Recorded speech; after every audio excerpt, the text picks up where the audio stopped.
Basically field को represent करता है। अगर हम लोगों ने डिफरेंट एट्रीब्यूट्स डिफाइन किए थे, लाइक रोल नंबर था, नेम था, एड्रेस था, ग्रेड था, तो प्रॉब्लम इज दैट कि ये जो रोल नंबर है, ये लेबल हम इसको कैसे प्रोवाइड कर सकते हैं। मैं चाहूं तो आर नंबर भी लिख सकता हूं, मैं चाहूं तो सिर्फ रोल लिख दूं, मैं चाहूं रोल नंबर लिख दूं, ये मेरी चॉइस है। आज हमने इसी चीज को डिस्कस करना है कि अगर if we are willing to define some name, how that will be possible. For that cause, we need to understand what are the different types of words. Actually, we are having two types of word. First one is called reserved word, and second one is called user defined word. Reserved word, as the name suggests, that these words are having predefined meaning. ऐसे words जिनके meaning pre defined हैं, हमने नहीं define किए, language के author ने, package के developer ने ये डिफाइन किए। ओके, उसने ये डिफाइन किए, हम उनको रीडिफाइन नहीं कर सकते। वो वर्ड्स जो लैंग्वेज के ऑथर या पैकेज के developer, for example Microsoft Access को माइक्रोसॉफ्ट ने डिजाइन किया, माइक्रोसॉफ्ट ने एक्सेस में कुछ वर्ड्स को अपने पर्पस के लिए, अपने यूजेज के लिए सिलेक्ट किया। उन वर्ड्स को उसने नाम दिया reserve words. Again defining, reserve words are those words which are having predefined meaning. You can't change them, you can't misspell them. If you will do, it will cause error. Reserved words ऐसे words हैं जो कि language में, package में pre defined हैं। Language के author ने या डेवलपर ने उनको अपने पर्पस के लिए सिलेक्ट किया, हम उसको रीडिफाइन नहीं कर सकते। ऐसे वर्ड्स को हम क्या नाम देते हैं? Reserve word. आप कभी एट्रीब्यूट में सिर्फ नेम लिखकर देखिएगा। नेम एट्रीब्यूट में जैसे मैंने रोल नंबर, उसकी टाइप नंबर दे दी, नेम उसकी टाइप देकर आप टेक्स्ट देकर देखिए, वो नेम को एक्सेप्ट नहीं करेगा। वो ये कहेगा कि जो नेम है that is a reserved word. What does it mean? कि माइक्रोसॉफ्ट ने एक्सेस में अपने यूजेज के लिए कुछ वर्ड्स को सिलेक्ट किया, उनको नाम दिया रिजर्व वर्ड्स। ओके, दूसरे जो वर्ड्स हैं those are called user defined word. Name के मुताबिक words defined by user. User कौन? हम लोग।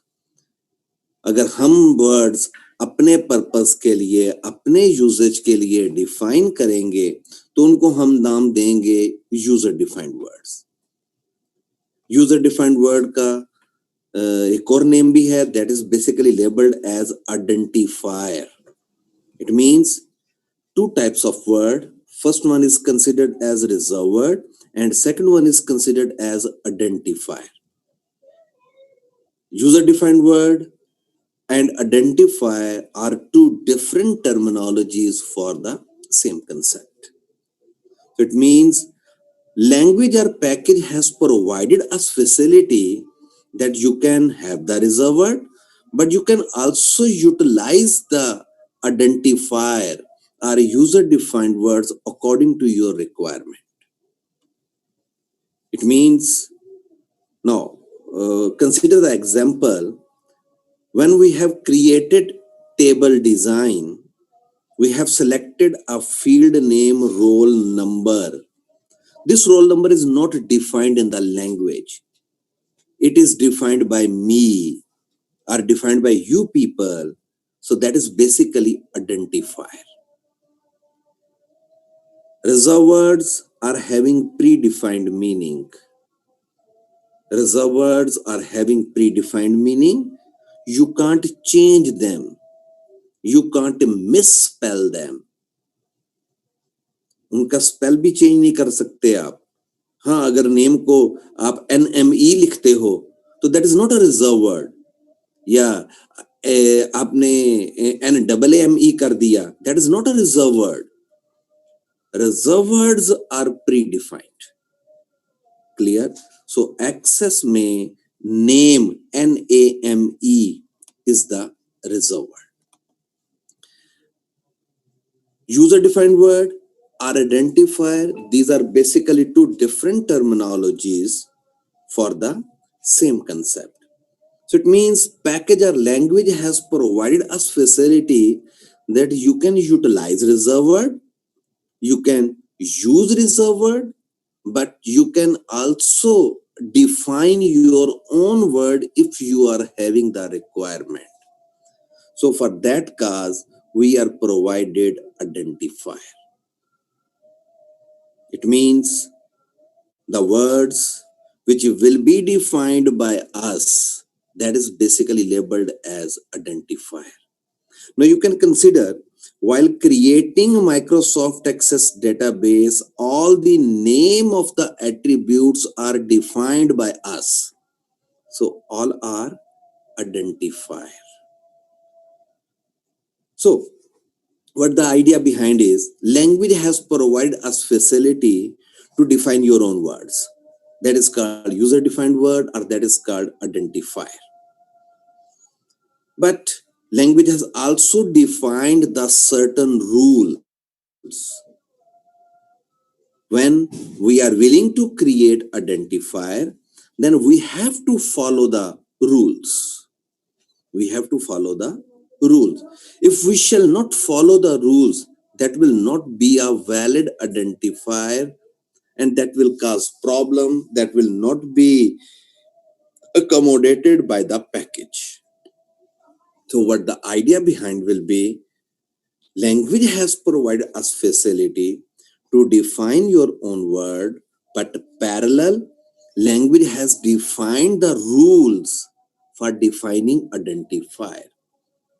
Any user who is willing to define the identifier must follow the rule. What are those rules? I'm just going to provide the listing.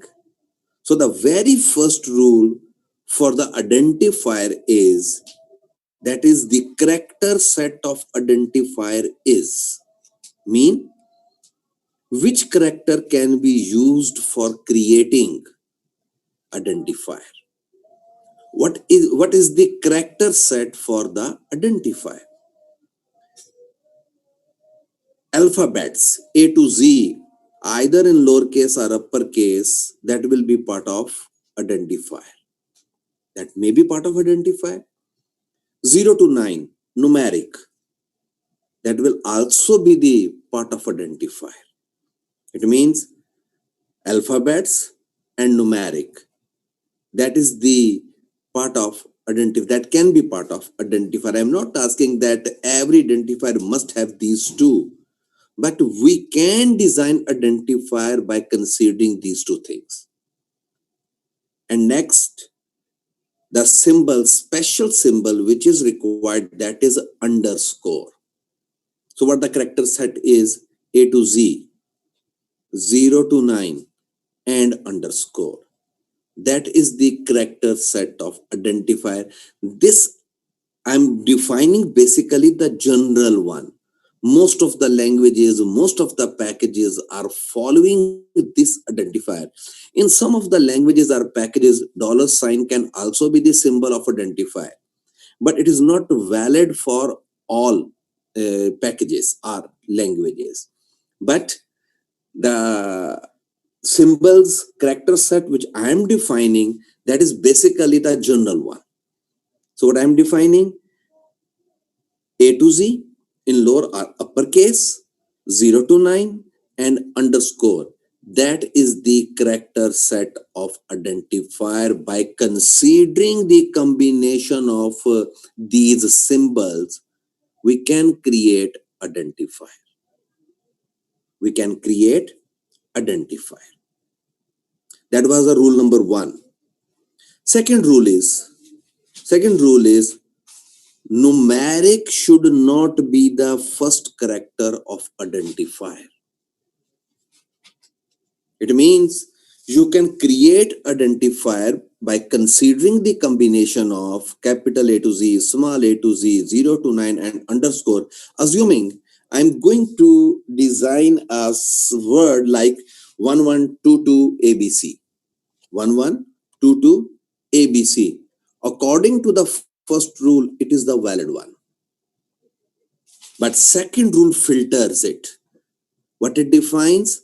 Numeric should not be the first character of identifier. Numeric should not be the first character of identifier. That is rule number 2.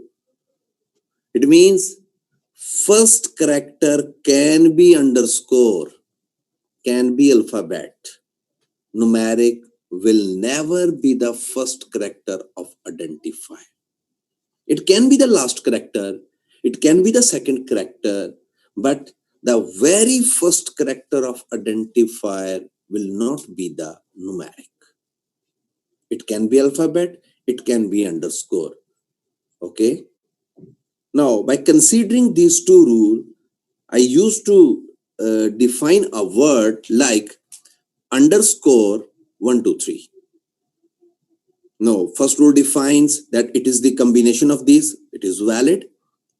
According to second rule, first letter can never be numeric, so it is not no one. Underscore is the first character, so according to these two rules, underscore 123 is a valid identifier, but actually it is not. Third rule provides a further filter. What it defines? At least one alphabet is required. At least one alphabet is required. So what the idea behind is, we can have the combination of capital A to Z, small a to Z, 0 to 9 and underscore. Then we should consider that numeric should never be the first character of identifier. Okay, sir. Ji. Screen sharing कर दें please. Screen sharing का बेटा क्या करना है हमने? आवाज आ रही है ना? मैं स्क्रीन पे कुछ नहीं बता रहा. सर आगे हो तो ज्यादा रिकॉर्ड भी नहीं कर रहे. हाँ, नहीं कर रहा. तो स्क्रीन शेयर में तो यही स्क्रीन होगी ना, मैंने कौन सा कोई परफॉर्म करना है. Okay sir. Okay, what I was defining, these three rules. Numeric can never be the first character of identifier, and the third one is at least one alphabet is required. At least one alphabet is required.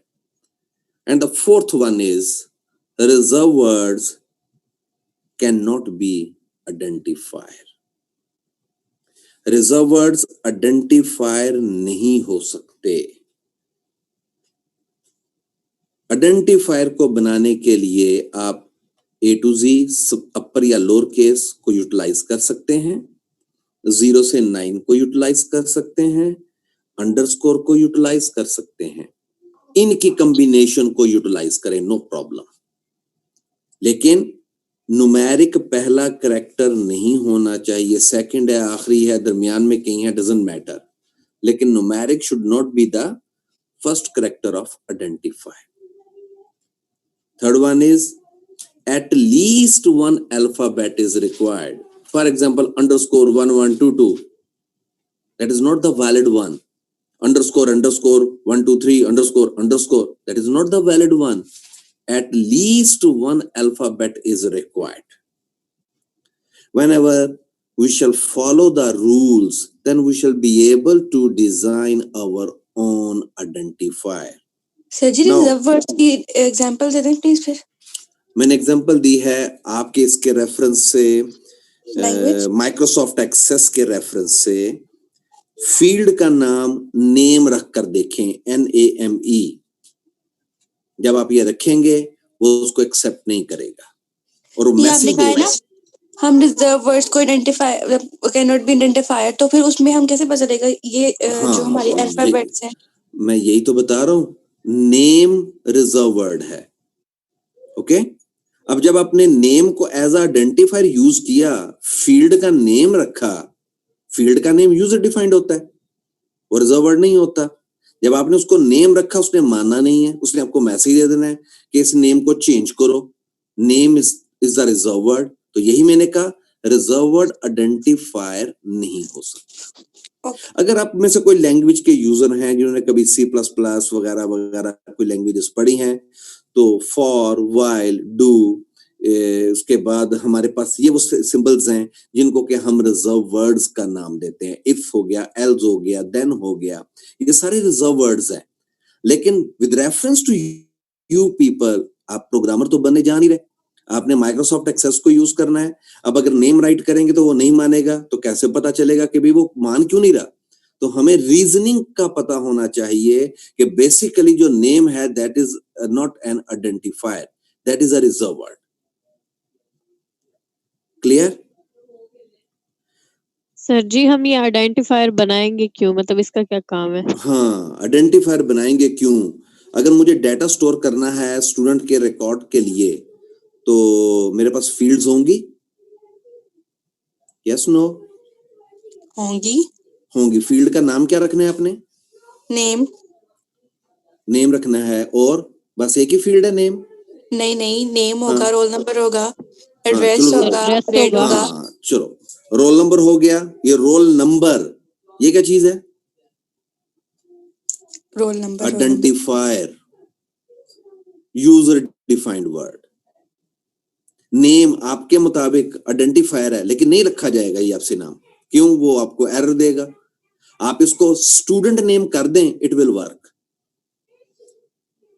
क्योंकि name reserve word है। Address लिखें, no problem.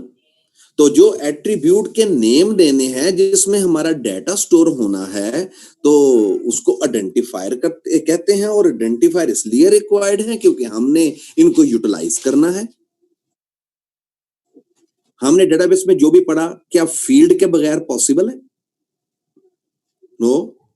Okay, और field का name क्या है? Field के लिए जो हम लेबल देते हैं, व्हाट इज दैट? आइडेंटिफायर। ठीक होगी बात भाई? सर जो आपने बताया कि रिजर्व वर्ड्स हैं जैसे कि नेम, सर ये कहाँ पे यूज होते हैं फिर? मैंने आपको बताया तो है, सर हमने खुद से लिखने आइडेंटिफायर। लैंग्वेज में स्पेसिफिक पर्पस के लिए। जैसे मैं कहता हूं इफ स्टेट, आपने एक्सेल पढ़ा ना फर्स्ट सेमेस्टर में? हेलो? Yes sir. जी sir, first Yes, semester sir. Excel.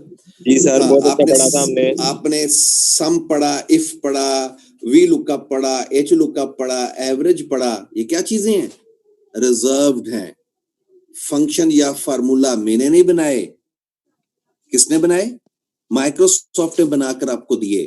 उन्होंने एवरेज का वर्ड अपने पर्पस के लिए इस्तेमाल किया, ये रिजर्व्ड वर्ड है। सम रिजर्व वर्ड है, SUMM करें, रिजर्व वर्ड नहीं है। रिजर्व वर्ड्स के जो मीनिंग है और स्पेलिंग है वो प्री डिफाइंड होते हैं। ठीक होगी बात? माइक्रोसॉफ्ट एक्सेल में जितने भी फंक्शंस पढ़े वो रिजर्व वर्ड्स हैं। उन फंक्शंस को परफॉर्म करने के लिए जो वर्ड्स आपने यूज किए वो क्या हैं? रिजर्व, क्योंकि ये माइक्रोसॉफ्ट ने यूटिलाइज किए। ठीक होगी बात? हम यहां पर फील्ड पर जो लेबल प्रोवाइड कर रहे हैं ये है आइडेंटिफायर। तो हमने दो चीजें पढ़ी आज, एक रिजर्व वर्ड और एक आइडेंटिफायर। एक और चीज होती है, that is called literal. That is called literal. Literal का मतलब, फॉर एग्जाम्पल मैं कहता हूं जी रोल नंबर। रोल नंबर क्या है? आइडेंटिफायर। रोल नंबर की वैल्यू से 1। ठीक होगी बात? रोल नंबर की वैल्यू क्या? 1। फिर मैं कहता हूं जी स्टूडेंट नेम से जाहिद। स्टूडेंट नेम की वैल्यू क्या? जाहिद। फिर मैं कहता हूं जी ग्रेड, ग्रेड आइडेंटिफायर, और उसकी वैल्यू A। मतलब रोल नंबर 1 है, नेम जाहिद है, ग्रेड A है। Roll number, student name, grade, ये तीनों आइडेंटिफायर है। तीनों क्या है? आइडेंटिफायर। और रोल नंबर की वैल्यू 1, नेम की वैल्यू जाहिद, ग्रेड की वैल्यू ए। ये जो वैल्यू होती है आइडेंटिफायर की, that is called literal. Value of any identifier is called literal. Okay, identifier की कोई भी वैल्यू, इसका मतलब जब हम रिकॉर्ड में डेटा एंट्री कर रहे हैं, we are providing literal for identifier. हम लोग रिकॉर्ड में जब डेटा एंट्री परफॉर्म कर रहे हैं, रोल नंबर की वैल्यू 1 राइट कर दी, 2 राइट कर दी, 3 राइट कर दी, नेम की वैल्यू असजद कर दिया, असलम कर दिया, अरशद कर दिया, अकबर कर दिया, एड्रेस पीपल्स कॉलोनी कर दिया, जिन्ना कॉलोनी कर दिया। What are those values of identifier? ये जो वैल्यूज ऑफ आइडेंटिफायर हैं, those are called literal. Value के लिए आइडेंटिफायर नहीं, वैल्यूज जो है वो आइडेंटिफायर नहीं होती। फॉर एग्जांपल रोल नंबर 1 हमने कहा न्यूमेरिक नहीं आ सकता फर्स्ट फैक्टर के तौर पर, क्योंकि ये लिटरल है, so no problem. So value of any identifier is called literal. हमने अब 3 चीजें पढ़ी, reserve word, user defined word, and third one is called literal. Third one is called literal. Now one more thing, that is called constant. Constant, ये आप बचपन से पढ़ते आ रहे हैं। हमने बचपन में पढ़ा G is constant. G की वैल्यू क्या है? हाँ जी, G की वैल्यू 9.8 मीटर पर सेकंड स्क्वायर, ऐसी है शायद। हाँ जी, ऐसा ही है। Yes sir. यस सर, अच्छा जी। पाई की वैल्यू क्या है? 22/7। 22/7। तो पाई क्या है? 3.14 तो हो गया, दैट्स फाइन। तो बेसिकली कांस्टेंट है। पाई क्या है? कांस्टेंट है। और जी क्या है? कांस्टेंट है। कांस्टेंट क्या हुआ? हाँ जी, कांस्टेंट क्या होता है? सर जिसकी वैल्यू चेंज नहीं होती। ये जिस क्या चीज है, मतलब किसकी वैल्यू चेंज नहीं होती? कांस्टेंट की। मतलब अब कांस्टेंट को अगर मैं डिफाइन करना चाहूं तो मैं क्या लिखूंगा कि जिसकी वैल्यू चेंज ना हो वो कांस्टेंट है। चलो मैं आपको एक बात बताता हूं।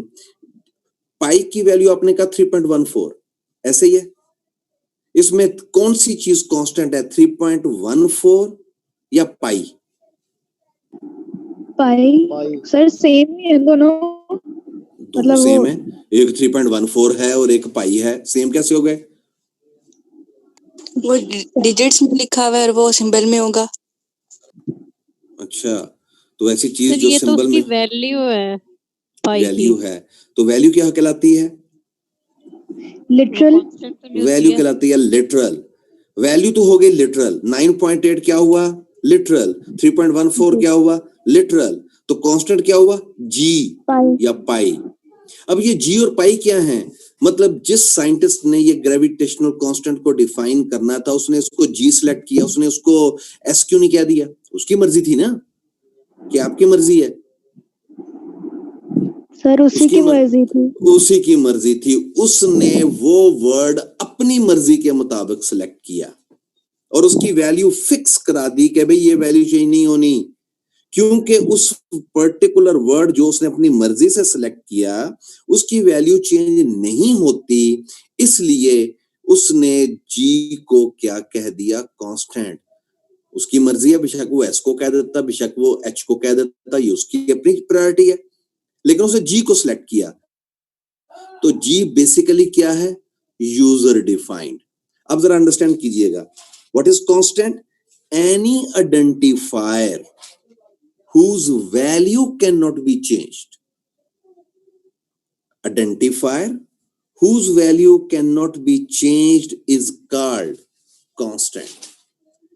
क्या मतलब है? कांस्टेंट होने के लिए आइडेंटिफायर होना जरूरी है, कोई यूजर डिफाइंड वर्ड का होना जरूरी है। अगर उस वर्ड की वैल्यू चेंज कभी ना हो तो वो कांस्टेंट कहलाएगा। ओके इसी तरीके से एक और टर्मिनोलॉजी है, what that is called variable. Variable, constant और वेरिएबल नाम से जाहिर है। अब क्या होगा? वेरिएबल क्या है? Any identifier whose value can be जिसकी changed. वैल्यू चेंज हो। Any identifier whose value can be changed at any time, that is called a variable। Like अगर मैं कहता हूं एज, आज फॉर एग्जांपल एज है जी 30 ईयर, तो कल 30 ईयर 1 डे। ओके चेंज है with the passage of time. तो जो चीज चेंज होती है दैट इज कॉल्ड वेरिएबल। ठीक होगी बात? आप तमाम क्लास के जो स्टूडेंट हैं तमाम के नेम वेरी करते हैं, तमाम के रोल नंबर वेरी करते हैं, तमाम के एड्रेसेस वेरी करते हैं। इवन एड्रेसेस कॉमन भी हो तो नेम वेरी करते हैं। मतलब एक ही घर में 2 बच्चे ऐसे नहीं होते जिनके होमोजीनियस नेम हो। एड्रेस तो कॉमन हो सकते हैं, नेम कॉमन नहीं हो सकते। So variable mean identifier. Constant और वेरिएबल दोनों आइडेंटिफायर होंगे। इसका मतलब कांस्टेंट भी यूजर डिफाइंड वर्ड, वेरिएबल भी यूजर डिफाइंड वर्ड, दोनों यूजर डिफाइंड वर्ड। और अगर उन वर्ड्स की वैल्यू चेंज हो जाए तो वो वेरिएबल, और अगर वैल्यू चेंज ना होती हो तो वो कांस्टेंट। ठीक होगी बात? मैंने अभी तक जिन चीजों को यहां पर डिफाइन किया उनमें constant, variable, literal, identifier, reserve word, और रिजर्व वर्ड्स आइडेंटिफायर के लिए रूल्स। ये हमने अभी फर्स्ट सेशन में हमने ये चीज परफॉर्म की। तो it means for these type of concept we are clear about the things. Next time mean after this जब ये सेशन एक्सपायर होता है तो हम रिकनेक्ट करते हैं, तो उस वक्त हम लोग कुछ फर्दर कंसेप्ट्स को डिस्कस कर लेते हैं और इन कंसेप्ट्स को जरा फर्दर एग्जांपल देकर परफॉर्म कर लेते हैं। ठीक होगी बात जी? Okay sir. चलें बस ये अब नियर टू डिस्कनेक्ट। अगर कोई क्वेश्चन है you may raise now. Sir आपको मैसेज में क्वेश्चन आया हुआ है। बेटा है तो बहुत सारे हुए हैं, सिर्फ एक नहीं है। सर स्क्रीन शो नहीं हो रही। रिजर्व वर्ड सर जी से रिजर्व वर्ड, मैंने आपको कहा reserve words are having predefined meaning. अगर आपने कोई एक सीट रिजर्व कराई होती है तो रिजर्व का मतलब यह है कि that is only for you, you can utilise that seat, no one else. So language में जो रिजर्व वर्ड्स हैं, पैकेज में जो रिजर्व वर्ड हैं, वो स्पेसिफिक पर्पस के लिए डिफाइन किए जाते हैं बाय द ऑथर और डेवलपर। उसको हम लोग रिजर्व वर्ड्स का नाम देते हैं। मैं ये बात नहीं कर रहा वहां पर जहां पर लैंग्वेज या पैकेज हमें फैसिलिटेट करते हैं अपने वर्ड्स डिफाइन करने के लिए। कुछ चीजें ऐसी हैं जैसे हमने एक्सेल को यूटिलाइज किया, उसमें सारे के सारे रिजर्व्ड हैं। यूजर डिफाइंड डाटा सिर्फ कॉलम नेम है हमारे पास, एल्स जो फंक्शन है वो सारे के सारे रिजर्व्ड हैं। वो हमने नहीं बनाए, उनके नेम माइक्रोसॉफ्ट ने सिलेक्ट किए। सिमिलर मैंने माइक्रोसॉफ्ट एक्सेस में एग्जांपल दी कि आप लोग यूटिलाइज करते हैं name as a field name, तो आप उसको सिलेक्ट नहीं कर सकते, एवरेज नहीं रख सकते, सम नहीं रख सकते, क्योंकि ये रिजर्व वर्ड्स हैं। ये रिजर्व वर्ड माइक्रोसॉफ्ट ने अपने पर्पस के लिए रखे हुए हैं, यूजर डिफाइंड वर्ड्स के लिए नहीं। Anyone else?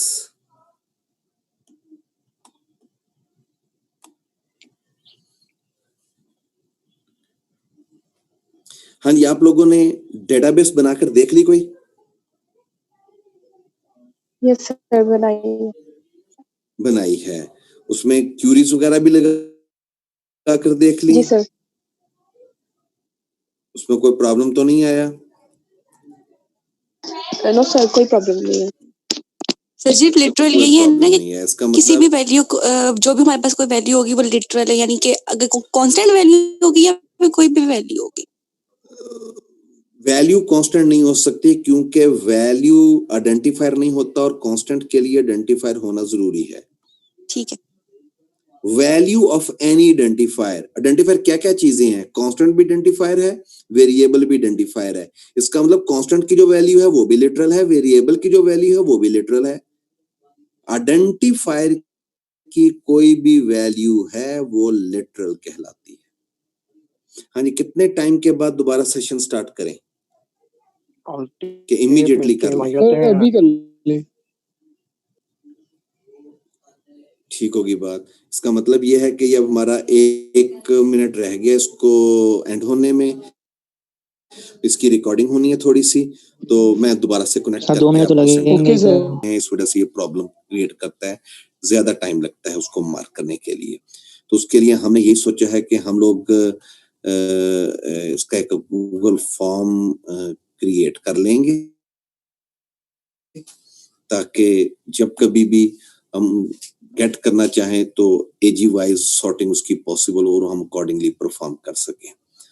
तो सैटरडे को इवन फ्राइडे को मैं आपको व्हाट्सएप पर पहले सेंड कर दूंगा कि भाई ये हमारे फ्राइडे और सैटरडे इन दो दिनों में हम लोग ये आपको सेंड करेंगे डेटा, और अकॉर्डिंगली जो जो मुझे पोस्ट करता गया वो प्रेजेंट होता जाएगा। ठीक होगी बात जी? जी sir. Okay sir. Okay sir. Okay जनाब, बस करो जनाब, बस करो। अब आंडे करे मांडे आंडे करे मांडे ठंड क्यों ठंड क्यों। ओके भाई, अब जो हमने काम करना है that is relevant to a case tool. That case tool is labelled as data flow diagram, DFD. शायद आपको याद हो हमने एसडीएलसी में एनालिसिस और डिजाइन के रेफरेंस से इस चीज को स्टडी किया था। हमने कहा था कि that is a case tool for the analysis and design for both purpose. Okay, तो आज हमने उसी को डिस्कस करना है। आज हम लोग सिर्फ और सिर्फ उसका जो कंसेप्चुअल सेटअप है उसको रिकॉग्नाइज करेंगे। लेटर मैं उसके डॉक्यूमेंटेशन आज आपको सेंड भी कर दूंगा सेशन के बाद, वो आपने रीड कर लेनी है, और फिर उसके बाद जो भी रेलेवेंट क्वेश्चंस होंगे you may raise in the next session as well. Even अब भी प्रॉब्लम हो, अब कोई क्वेश्चन हो तो आप रेज कर सकते हैं, लेकिन ये जो नॉनसेंस बिहेवियर आप शो कर रहे हैं ना, जो अंडे बेच रहे हैं इस सेशन में, ये जरा बंद कर दें। मुझे मजबूरन तमाम को म्यूट करना पड़ता है। डेटा फ्लो डायग्राम हमारे पास एक केस टूल है जो कि एनालिसिस और डिजाइन दोनों के लिए है। अब रिकॉग्नाइज ये करना है कि एक केस टूल है वो एनालिसिस के लिए और डिजाइन के लिए, दोनों के लिए कैसे वैलिड है।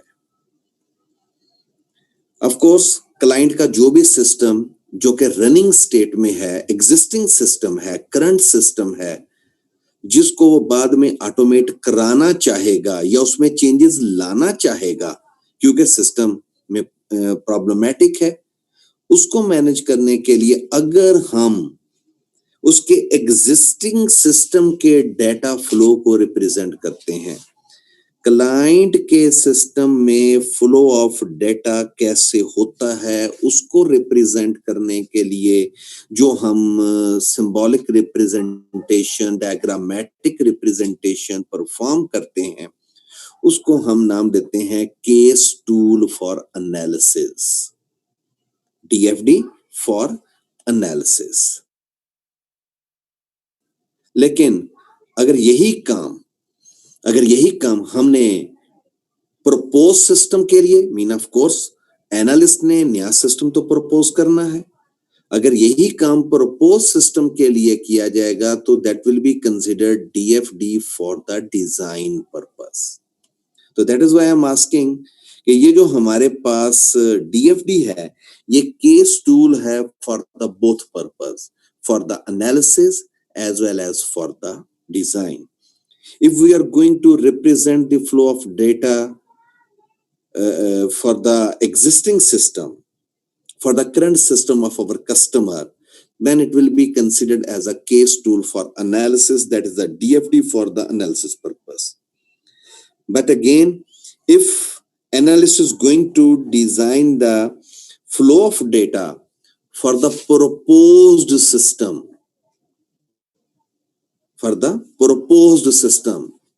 that is not the existing system, that is basically the proposed system, that will be the DFD for the design purpose. So DFD can be utilized for both purpose, for the analysis as well as for the design. Now what the idea behind is that first of all we should be able to understand what are the symbols for the DFD. Although the symbols for the DFD are no more standard, mean different scientists have utilized different symbol for the representation of flow of data, but the most common symbol set I shall define over here, which may be utilized for the most of the scientists. So the very first symbol which is utilized for the flow of data, that is basically considered as arrow. So the first symbol for the flow of data is arrow. I have told you earlier that DFD is the diagrammatic representation of the flow of data at client's environment. In order to represent the flow of data, direction is important. In order to represent the direction, we used to have arrows. Arrow represents the flow of data from one source to another source, from one process to another process. Okay, then mean first symbol in a DFD, that is basically the arrow key, arrow. Second is circle. Circle represents the process. Circle represents the process. Okay, mean if we are considering that student is performing registration is a name of the process. Registration is name of the process. Someone is validating the student record. This validation is the name of the process. In order to represent the process for DFD, circle symbol will be utilized. So the second symbol to represent the process, that is circle. Next, square or rectangle. Square or rectangle. These two symbols can be utilized to represent the entities. Entity. By entity, I mean which is containing compound information. Which is containing compound information. For example, student is an entity. That will always be the general one. That can never be the specific. If I am considering Ali Ahmed or I am considering Mujtaba Rauf, what is that? Those are the specific name of the student I'm not providing general representation, but if I will ask student, that is basically the general representation. So entity will always represents general information, or we should say general compound information. Student is an entity. Okay, student will contain roll number, name, address, father name, email ID, blood group, religion, and a variety of other attributes. These all attributes are relevant to an entity. What is that? Student. What I was saying, entity will always contain compound information.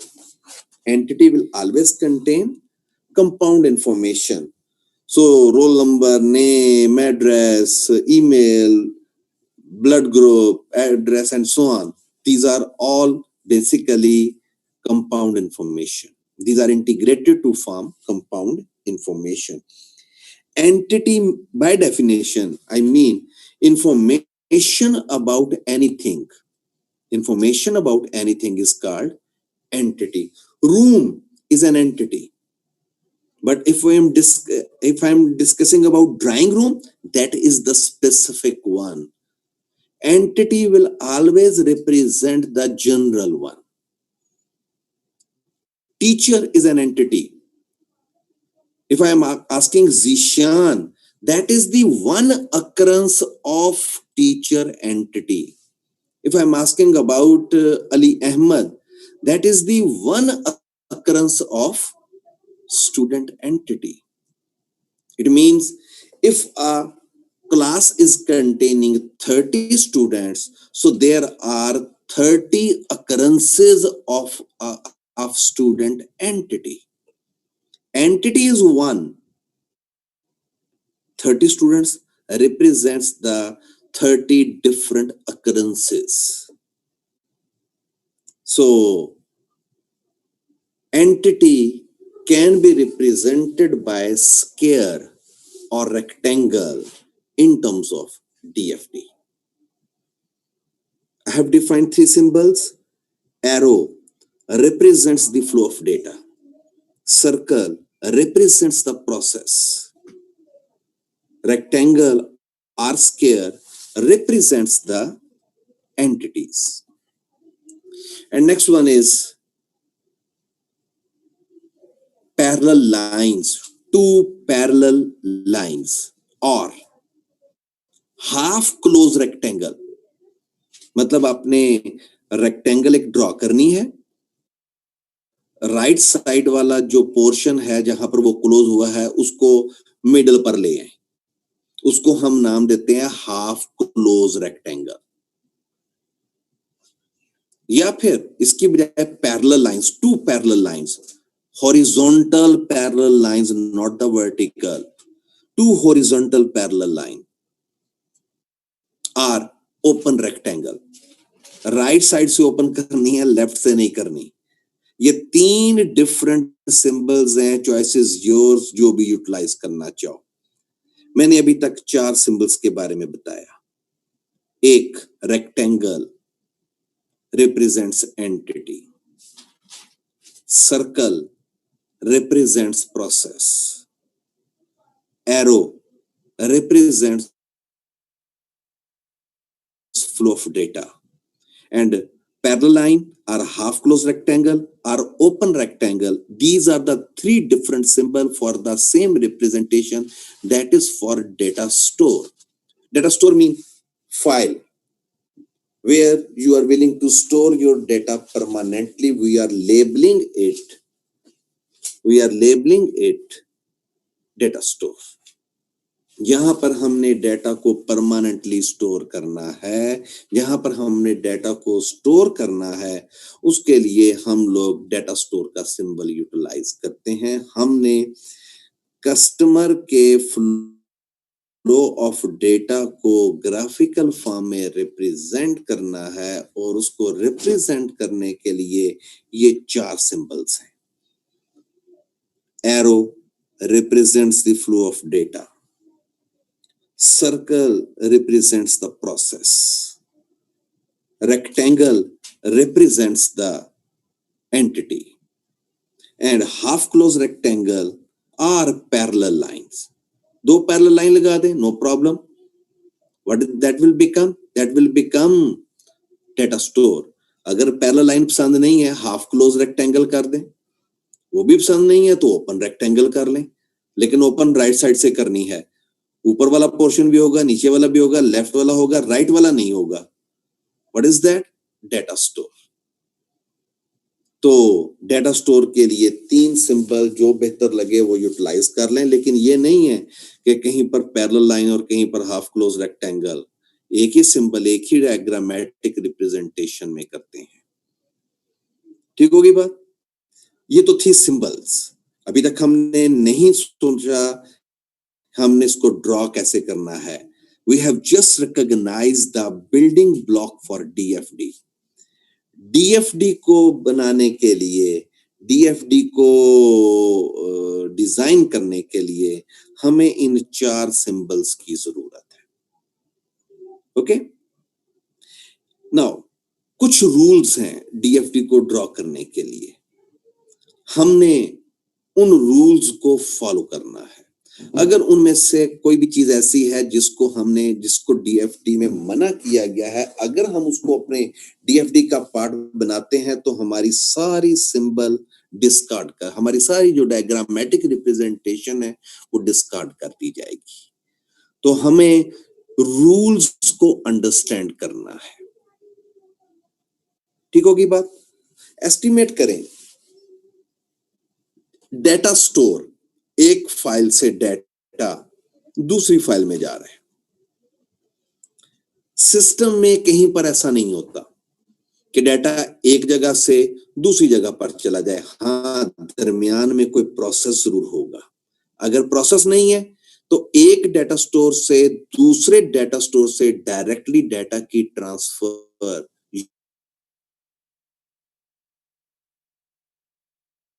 Useless होती है. तो first rule है data flow store directly is not possible.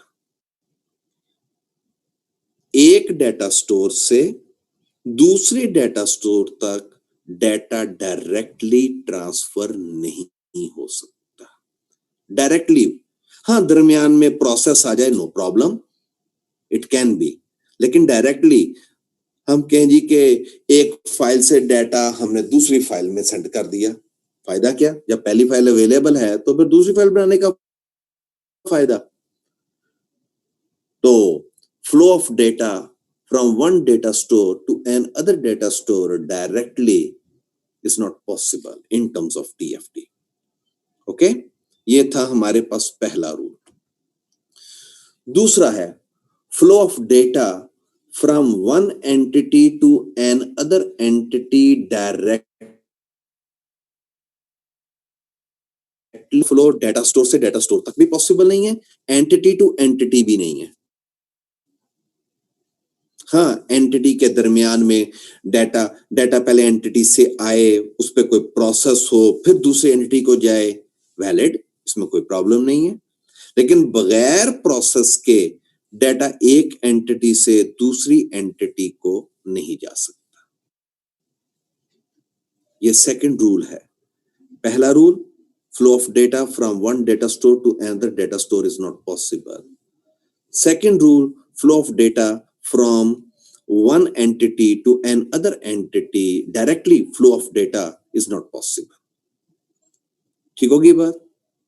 Third rule है flow of data from entity to data store is not possible. Entity से directly data store तक data की transformation possible नहीं. आपके डायग्रामेटिक रिप्रेजेंटेशन में ये तीनों चीजें नहीं होनी चाहिए. डेटा स्टोर से डेटा स्टोर ट्रांसफर तक डाटा का ट्रांसफर ना हो, सिमिलर डाटा से डाटा स्टोर से एंटिटी तक डाटा का ट्रांसफर ना हो। हाँ, दरमियान में कहीं पर प्रोसेस हो जाए, नो प्रॉब्लम, लेकिन directly flow of data from one place to another place, जो कि मैंने बताया data store to data store, not possible, entity to entity, not possible, storage to entity, not possible, entity to storage, not possible. ये चार चीजें possible नहीं है। अगर ये आपके डाटा फ्लो में आ गई, दैट विल बी डिस्कार्डेड। चाहे everything may be all right, but if somewhere you have defined any of these four, your data flow will be discarded. And the next one is, that is the recommendation, mean it must be every symbol of DFD must be labeled properly. Every symbol of DFD must be labeled properly. मतलब अगर data का flow है तो कौन सा data है, roll number जा रहा है, नेम जा रहा है, कोई स्टूडेंट आईडी जा रही है, मतलब डाटा का फ्लो हो रहा है ना एक जगह से दूसरी जगह तक, तो उसके लिए कौन सा डाटा मूव कर रहा है, डाटा फ्लो पर उसको लेबल करना जरूरी है। अगर डाटा फ्लो को आपने लेबल नहीं किया तो डीएफडी की कोई लॉजिक नहीं। सिमिलर अगर प्रोसेस है तो प्रोसेस करता क्या है, उस प्रोसेस का काम क्या है, that must be labelled properly. अगर वो भी लेबल नहीं किया तो हमें क्या पता कि कौन सा प्रोसेस था और उसने क्या किया, फिर उसको ड्रा करने का ऑब्जेक्टिव।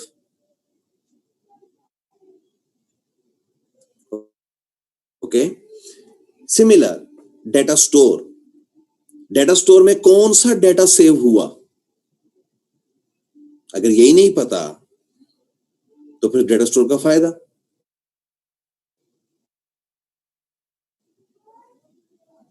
ओरिजिनेट किया या रिसीव किया, अगर हमें उस एंटिटी का ही नहीं पता तो पर्पस।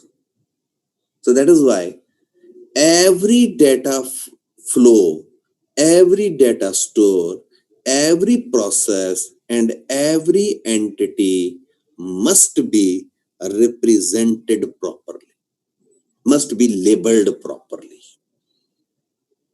उसको प्रॉपर नेम देना है। मैंने रूल्स बताए, data store to data store data की ट्रांसफर नहीं होगी, entity to entity directly data की ट्रांसफर नहीं होगी, एंटिटी से डाटा स्टोर नहीं होगी, डाटा स्टोर से एंटिटी नहीं होगी। चार ये हो गए।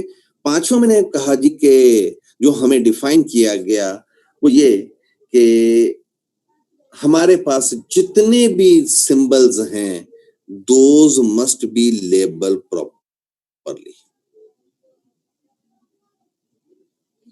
ठीक होगी बात, every symbol must be labelled properly. Okay,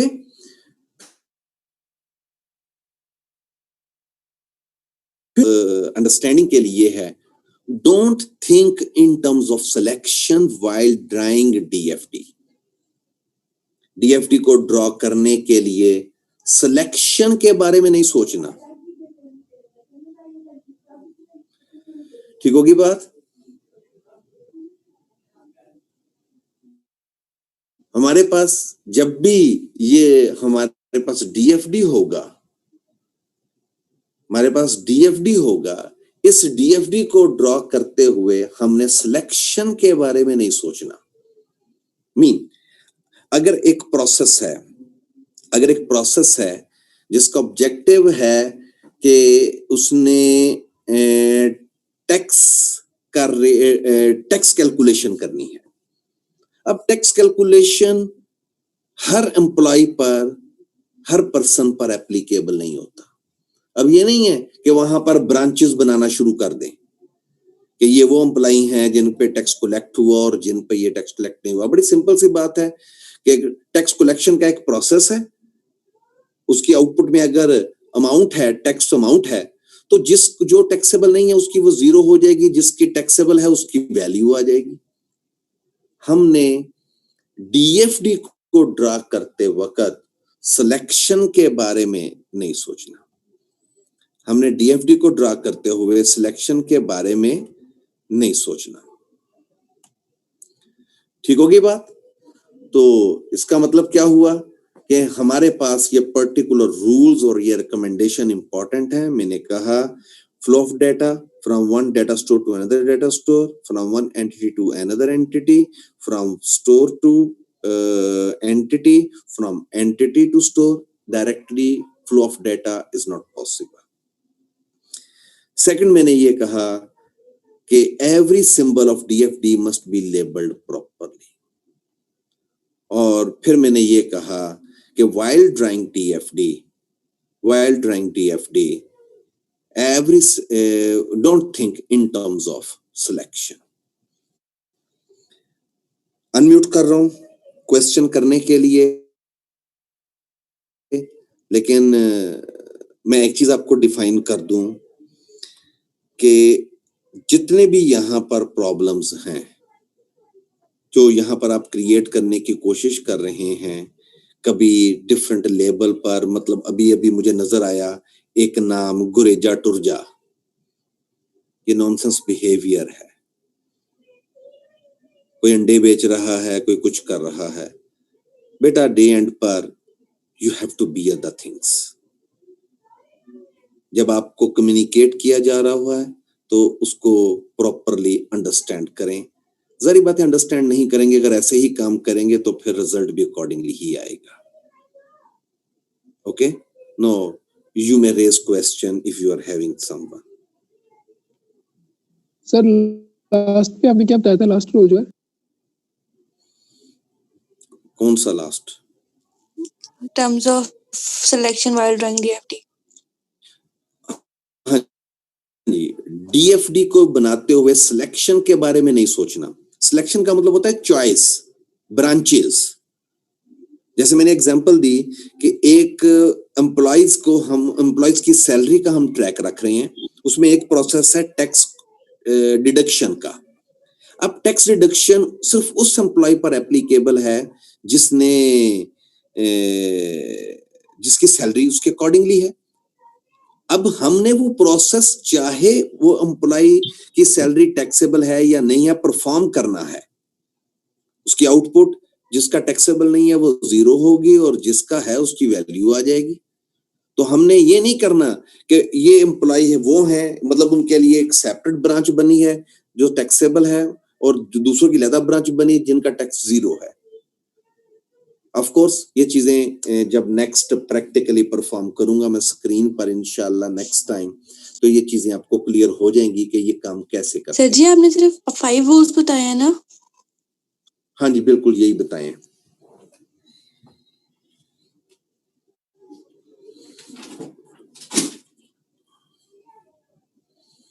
हाँ जी, कोई question?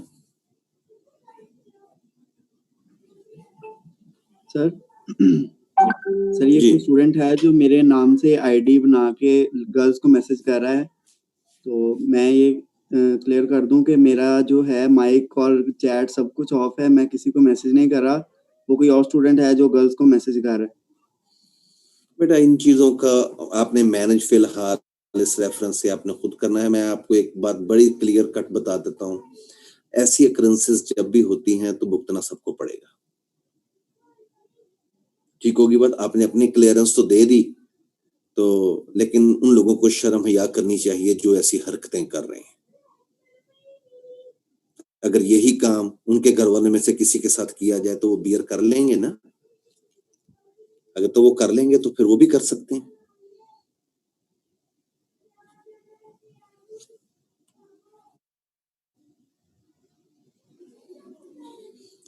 Anyone else? Sir main points जो हमने आज के लेक्चर में मेन चीजें की हैं वो बताते हैं। बेटा मैं कोई आपका मतलब जब पूरा लेक्चर आपका हो गया, मेन लेक्चर में जहां प्रॉब्लम है वो क्यूरी कर लो। इसमें ये नहीं होता कि सारे लेक्चर को समराइज किया जाए। आपको जो चीज समझ में नहीं आई, you may raise question.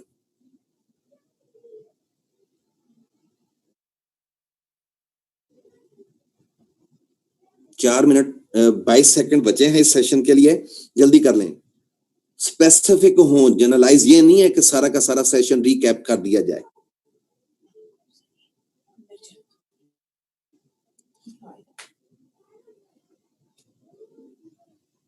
Clear है सर। हाँ जी, कोई क्वेश्चन है? No sir. सर जी ये उल्टे काम हम नहीं कर रहे तो इसमें हम तो नहीं रगड़े जाएंगे ना? बेटा मुझे फिलहाल तो मैं इसके बारे में कुछ नहीं कह सकता हूँ, सारी बातें मेरे पास रिकॉर्डिंग आ रही है, मैं ट्रैक भी कर लूंगा, ये प्रॉब्लम नहीं है। लेकिन बहरहाल ये मैं उनको बताना चाह रहा हूँ कि अगर वो पढ़ाई के लिए सीरियस है then it's okay, else by force तो मैं उनको लाता नहीं। अगर वो इंटरेस्टेड नहीं है तो बनाए।